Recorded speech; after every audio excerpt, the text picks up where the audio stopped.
One of the problems that we have is that we don't understand ourselves and the different nuances that hackers can use against us. Today, once again, we're talking with our IT director here at Learn Online Security, Chris Howells, so that we can understand why the hackers pick us.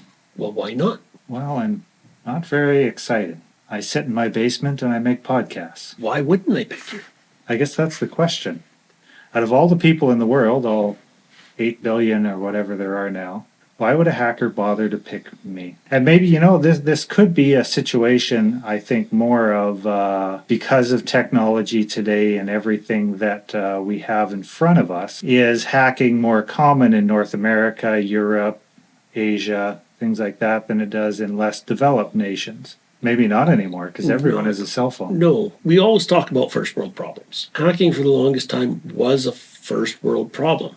In June of this past year, you and I attended a conference here in Manitoba, and one of the gentlemen that was there was from Nigeria, and he said the largest problem they had was corruption. And he started explaining about how automated and technologically advanced Nigeria had become, which kind of surprised me, to be honest. It kind of led me to, why would somebody want to turn around and hack somebody in Nigeria? And then it made me think of a problem. Like you said, why did he choose me? And I said, why not? When you're walking down the street in a downtown city, in any metropolitan, we, as older people, have been taught you got to put stuff in certain places and everything else. A pickpocket is what comes to mind when I explain this. Pickpocket doesn't lock onto their target long before. The pickpocket looks at when's the opportunity. So you're walking along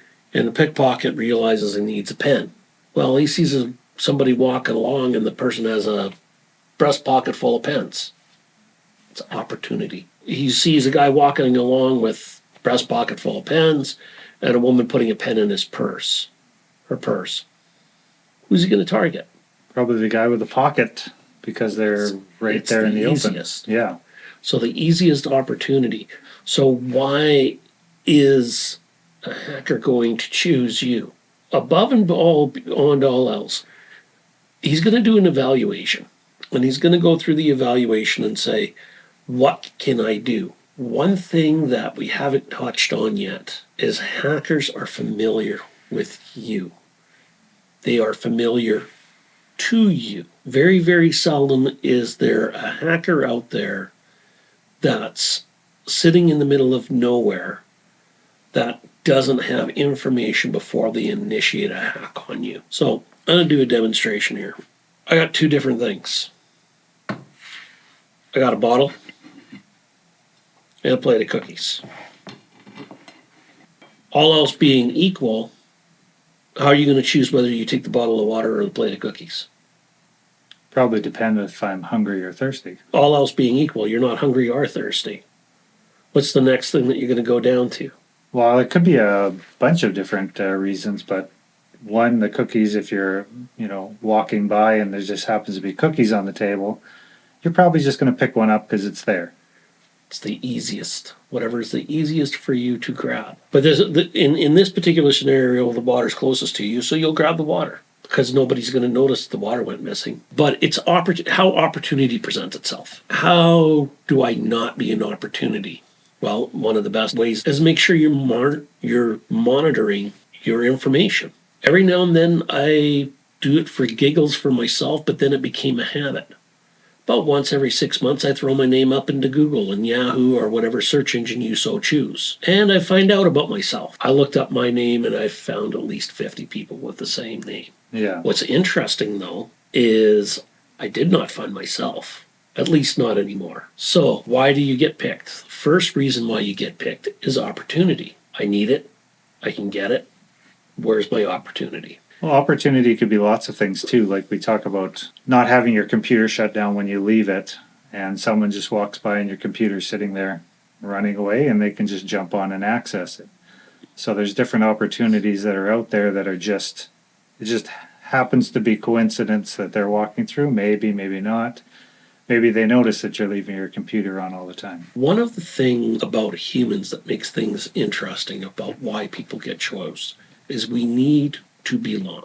Why do people get picked? Because hackers prey on the need to belong, which comes down to our point of ease of access. If I have somebody sitting on the fringe that's sitting out there all by their little lonesomes and they really don't belong to anything, now the social engineering goes to work. So I have a lone sheep by themselves that needs to belong. Opportunity.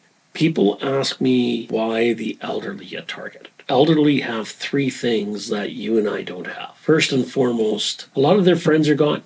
Yeah. And by gone, I mean they have left this surface of this planet. So the opportunity for that person to come along and belong again is presented to them. What makes an elderly person a good target? Generally, elderly people have access to their retirement savings. So typically, the elderly have, I won't say disposable income because it's not disposable, but they have access to large amounts of finances. So that becomes a target. I have somebody that's lonely, they have an asset I can use. The sad part of the next one is most elderly, because they're in need of somebody, are easily manipulated because there's nobody to defend them from being manipulated. And it's helping people identify where the pressures are coming from. Another thing that attackers are looking for, we use the term hacker, and hacker brings a vision of somebody sitting in their basement with the lights off, staring at a computer screen, typing on a keyboard. Well, I think hacking too is, by definition, you're thinking someone with like a sword or a hatchet or an axe or something, and they're just chewing away on something, trying to bully their way through. Right. But the reality is we shouldn't be referring to them as hackers. We should be referring to them as attackers. Mm-hmm. Saboteurs. A saboteur and attacker. The reality is when somebody initiates an attack, it is very military and complex. It's organized. Yeah. And that's one of the things that's used against the victims, is how it's organized. A true attack, I was reading numbers recently that only 1 in 3 intrusions are detected. 1 in 3 are detected as they occur or after they occur. Right. That means 2 go undetected. And the question is, what type of asset did they take from you? Could be just information. A lot of that information is then used for a future attack. And I think that's a big thing with high value goals that attackers have, is how it may not be for this specific moment in time that as to why you were chosen, as to why people are trying to get your information at this time, but it could be something further down the road that they're planning, and it may not even be about you. It may be about your boss, it may be about your company, it may be about a friend of yours. You don't really know the extent or the target that they're going after. And that's a big part of it. You might be just a stepping stone to something bigger. In a previous podcast, we mentioned Donald Trump. Mm-hmm. Why don't I pick Donald Trump? Yeah. Well, Donald Trump's a hard target.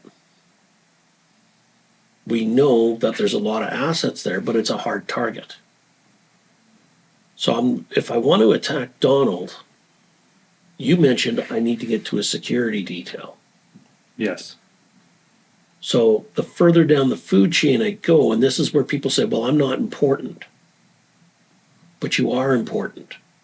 You may be the guy that pushes the broom in the high-rise tower, but you're supposed to be in the tower. And that comes to the other part that I always warn people about, is familiarity. The people that are attacking you are familiar with you. Sometimes it's a family member. Sometimes it's an associate that you work with. During courses, you'll hear me talk about with people, that new person that was introduced to the group, and they suddenly become super friendly with everybody. And they collect a lot of information. But it's not suspicious in how they're doing it. If I make myself familiar to you, your guard starts to go down. When your guard goes down, my attack vectors go up. Does that mean that you shouldn't be making friends? No. That's not what we're saying. We can put the roll of tinfoil away. We definitely want you to live life and enjoy life, but we also want you to be aware so that when these things happen, the red flags pop up in your mind and you're saying, you know what, there's something just not right here. Not sure what it is, but I should be extra careful